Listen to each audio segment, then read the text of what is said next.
This is everything you need to know for week 5 if you're trying to win some money, maybe even up to $1 million in the daily fantasy sports streets. And let's begin at the running back position, where there's a really affordable running back who is trending up pretty significantly, and it is Breece Hall, who has handled 50% of the carries for the Jets the past 2 games. And more importantly, his main competition has just been fading away. In Dalvin Cook, who signed a pretty big contract this offseason, you can see right here, just 27% and 25% of the snaps the past 2 weeks. And out of every single running back with at least 30 carries, Cook ranks dead last in running back efficiency. And Jets head coach Robert Saleh has said this week that there's no longer a snap count on Breece Hall, so maybe we get a 60 to 65% snap game. And it is the perfect time for this to be occurring because he's going to be facing, as a slight 1 to 2 point underdog on the road, the Denver Broncos, who defense ranks dead last in the NFL, allowed over 120 total yards on the ground to Khalil Herbert last week. Breece Hall is a strong play. And so is his teammate. And that teammate is at the wide receiver position, Garrett Wilson, a fair price point in also a good matchup against Denver. And look at this, $6,000 flat. If you took my DFS course, the flat price principle, naturally there'll be lower ownership on him because people will go down to guys like Nico Collins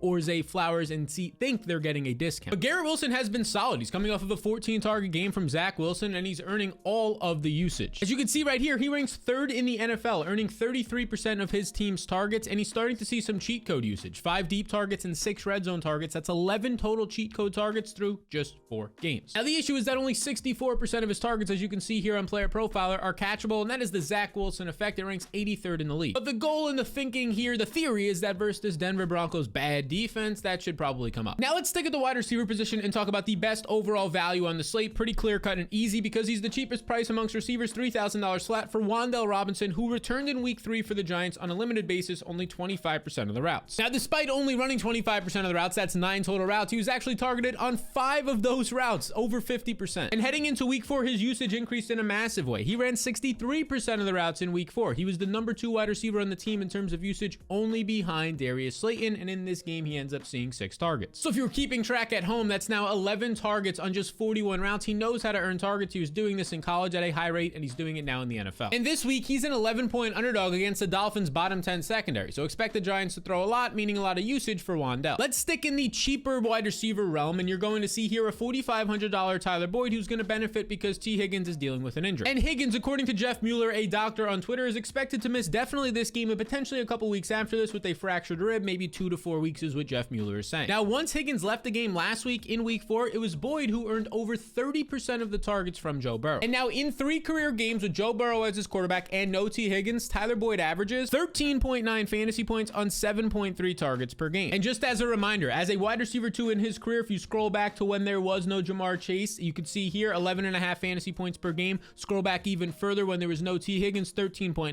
15.8. This guy can earn fantasy points when he starts to see more usage on the outside. And obviously we know the other wide receiver on this team, Jamar Chase, can earn points too. Because right now Jamar Chase is a bargain. He's only $7,900 compared to Jefferson and Tyreek in the 9K range, and then the 8K range and AJ Brown and Cooper Kupp. This is a really nice price point in a matchup against the Cardinals, who have a bottom 3 secondary. And look, over these past 2 games, Jamar Chase is coming to life. According to the Fantasy Life data, our official data partner, you can see he's earned a 34% and a 32% target share. This has led to over 20 points per game these last 2 games, kind of quietly. So yes, Joe Burrow is banged up. The offense has struggled. They're the dead last efficiency offense in the league, but the matchup is good and he's still seeing the volume, which is why I think Joe Burrow is a good play. He has the nice matchup. He has a solid team total around 24.5 points. Yes, he is banged up, but the ownership is going to be lower. He's a top 5 stack. Double stack him with Chase and Boyd. And if you're finding this video helpful, make sure to hit the subscribe button. 80% of people watching are not subscribed, so be sure to change that if you find it helpful so you can see my future content. Now let's move to the tight end position, where Sam Laporta has reached the $5,000 range, but like we talked about earlier, he is $5,000 flat, which is naturally going to the psychology of pricing and numbers, going to make him lower owned than guys below him like Tyler Higbee, Dallas Goedert, and guys above him like Mark Andrews, who people will perceive as better plays. And they will only perceive this because of the price, but Sam Laporta is 3rd in tight end targets and 2nd in tight end overall usage this season. And he's 2nd in usage, so you can expect these cheat code targets to start to increase. Only 1 deep target and 2 red zone targets this year. Yeah, the way he's being used, this team runs a lot in the red zone, but if they're going to throw, it will be Laporta as the primary option. Now, speaking of running a lot in the red zone, that is something that we have seen $7,500 Derrick Henry do a lot in his career, and he is coming off of a vintage Derrick Henry performance. Last week against the Bengals, Henry puts up over 20 fantasy points. He goes for over 130 total yards, finally breaks out. He breaks 9 tackles in this game. However, he still wasn't seeing elite usage in terms of playing time. 60% of the snaps. Rookie Tajay Spears, for the 3rd time this year, played over 50% of the snaps last week, seeing 53%. Now, clearly this didn't stop Henry from having a massive game, but if they fall behind, it will make him a a sketchier play. But for this week, the Titans are just 2-point favorites on the road against the Colts defense that can be beatable, especially when you have Derrick Henry back there. So since it looks like it's going to be a close game, you're going to probably see 20 touches for Henry. Makes him a good DFS play. He's currently under-owned. And speaking of dudes who are under-owned, this next guy is really under-owned. And that would be $6,200 Raheem Mostert, who, look, he's coming off of a stinker of like 5 fantasy points where we saw Devon Achane, his teammate, who is now priced right next to him at 6,100, had a massive week. Achane played 66% of the snaps last week to 41% for Mostert. But when the game was actually close, you saw Mostert seeing more work. And yes, Achane is the more exciting and explosive player, but he had 11 touches to 10 touches for Mostert. This was still a split backfield, and this week they're 11-point favorites versus a bottom 5 Giants defense, and you're getting right now at a similar price point Mostert coming in at half to a third of the ownership. Devon Achane is currently in the fantasy blueprint the highest owned player on the slate, when Raheem Mostert's like 6 or 7% owned. That is way too far of a gap. And now let's stick in Miami and talk about Tua. I wouldn't be stacking him with those running backs, but it's $7,100 coming off of a bad week. This is a nice spot for a guy with the highest total at 30 points on the slate against that bad Giants defense. In similar game environments, Tua averages 23.5 fantasy points. I am double stacking him with Tyreek and Jalen Waddle. Waddle is the leverage play here on this slate and in this stack. Now, this next running back might not be an overall leverage play because people are jumping to him, and it's going to be Bijan Robinson because this guy's role just becomes more and more elite by the week. He saw a season high 67% of the rush attempts last week for Atlanta. And what this led to was a solid game of about 20 fantasy points, 130 plus total yards on 19 opportunities. The offense struggled. Desmond Ridder couldn't move the ball. They couldn't get to the red zone and score points, but Bijan still produced. This is kind of like what Christian McCaffrey was doing when he was on some bad Panthers teams. And now on the season, Bijan ranks #1 in running back passing game usage, 3rd in yards per touch, and 2nd in yards created. But Bijan's a solid play, and so is David Montgomery, although Montgomery's ownership right now is kind of, it's about appropriate, maybe a little bit too high in the DFS blueprint. He's $6,600 as a 10-point favorite against the Panthers,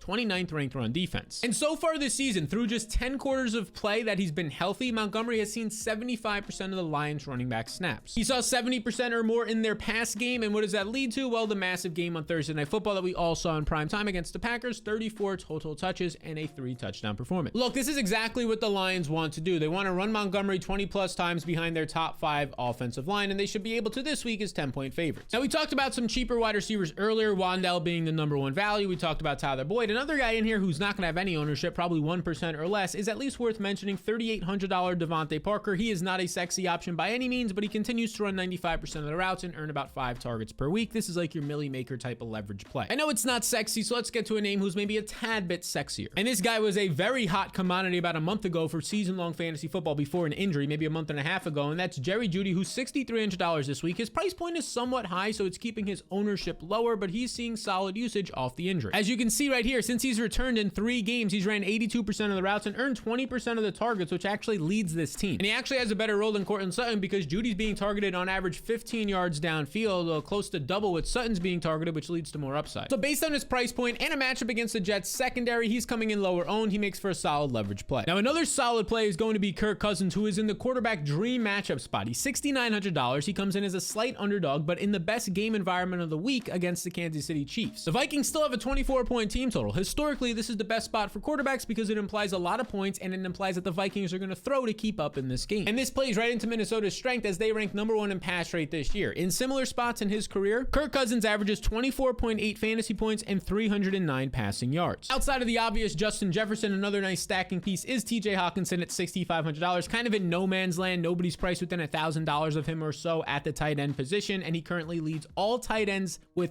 31 targets this season. And the fact that he's going to be a slight underdog against Kansas City just bodes well for the potential to see a double-digit target game. Now, I must ask you, if you actually want to increase your chances of winning, the DFS Blueprint will help you do this, and this is all the things that you get. And it is obviously a lot, so you can pause the screen. Monday through Sunday, I send you something that will help you win that week or increase your chances of winning, whether it's the Patreon exclusive show on Sunday morning, whether it's the player props tool, the game-by-game matchup notes, the overall blueprint, whatever it may be. I'll be sending you something every single day of the week, and let's give you a little sneak peek. These are the top values on the slate at the wide receiver position. You can see their ownership right there. We talked about Wan'Dale Robinson, easily the top value point per dollar wise. He's projected for nearly 11 points. His ownership 17%, kind of high. You can see Jamar Chase currently coming in at 23% ownership, coming in higher than expected, but when you put him in the double stacks, that does get a little bit lower. These are just like the top 10 values, if you will, on the slate. This is a small fraction of just one piece of what you get every single week in the blueprint. And to get the blueprint, it's really simple. You can join the thousands of other people currently using it by scanning the QR code on the screen or clicking the link in the description below. Now, there's another quarterback in a dream spot just like Cousins, and it's actually a cheaper guy in Matt Stafford at just 5,600. He's a slight underdog with a nice game total of 50 points against the Eagles' beatable secondary. They're a bottom 10 secondary right now. And they're beatable because their secondary is banged up, something that didn't really happen last year, and they've changed out their linebackers. So their back seven, there's 2 stud linebackers last year. They lost in free agency this offseason. Now, right now, Matthew Stafford is playing MVP caliber ball. He's top 10 in all efficiency metrics right here. His passing yards second, averaging over 300 yards per game. And in similar spots as a slight underdog with a big team total, he averages over 21 fantasy points per contest. Now, we'll see if Cooper Kupp plays. If he plays and he's going to be a full go, he's an obvious stacking piece. If he doesn't play, well, then Puka Nacua becomes a stacking piece. And the other guy you can throw in there is Tyler Higbee, who these past 2 games has quietly seen better usage. Over the last 2 games, Higbee has ran 89% of the routes and earned 20% of the targets. Coming off of a week where he just saw 25% of the targets, he scored 11 fantasy points in both of these games. Over 11 fantasy points, he's a nice stacking piece. Now, this next guy, I don't want to put in any stacks because I don't like his team or the game environment, but he's a nice one-off. And that would be DeAndre Hopkins, who, look, this guy hasn't been all that great this year, but now he's facing a borderline bottom 5 secondary in the Colts who give it up to the wide receivers. And although Hopkins' routes haven't been all that great this year, his route participation is just 79% because he's dealing with some injuries, or at least he was for the first couple of weeks of the season. Look at his target share, a 27% target share so far this season. That's really strong. And now Treylon Burks might miss again, dealing with a lingering knee injury. So he's in one of the better matchups on the slate at a fair price point and lower ownership. It makes DeAndre a solid DFS play. And Mr. Alvin Kamara is also a solid play at $6,300. His ownership is coming up a little bit, but right now it's okay. He returned from suspension last week and was the clear running back 1, seeing 25 opportunities and 75% of the Saints snaps. Now, this led to a solid day for Kamara of over 20 fantasy points. He wasn't all that efficient, but he caught 13 passes because he fully took advantage of Derek Carr being injured. Carr's average pass downfield was just 3 yards, mostly checkdowns and screens, which benefited Kamara to see 14 targets. And look, I fully expect this usage to continue for maybe a game or two. Maybe not 14 targets, but 6, 7, 8 plus targets because Derek Carr is clearly not healthy just yet. Let's stick with the running backs and talk about Joe Mixon, who's $6,400 in a positive matchup as a favorite against the Cardinals this week. Mixon this season is seeing good usage. So far in the entire year, you can see his snaps have been coming up 77, 78%, but on the season, he's playing 75% of the snaps you can see on Fantasy Life right here and earning 81% of the rush attempts. And last year, he wasn't all that efficient. This year, he's been improving. He's not elite, but he's had the 15th most yards created, and he's earning the 22nd most yards created per touch. So he's actually showing a little bit more efficiency than last year when he ranked like 40th and 50th in these metrics. I don't want to put him in my Burrow stacks, but if you're not playing those Burrow stacks, he's a nice one-off running back here because, look, it's a good matchup, and the offense is only going to get better as Burrow gets healthy. Let's go back to the quarterback position here and talk about Jalen Hurts, who has the 2nd highest team total on the entire week, a nice 50-point game total here, and he's going to have a good matchup because the Rams rank 31st in coverage. In 12 similar spots in his career, Hurts averages 27.3 fantasy points and 294 total yards. Now, due to his rushing upside, you don't need a double stack him. You can if you want to. My priority in stacks is going to be A.J. Brown. And let's talk about A.J. Brown, who this week is picking up ownership in a good matchup. $8,000 flat, though. It's going to make that ownership slightly less as people go down to Jamar Chase a little bit more here, thinking they're getting a better value. We showed you Jamar Chase is coming in at 23% owned.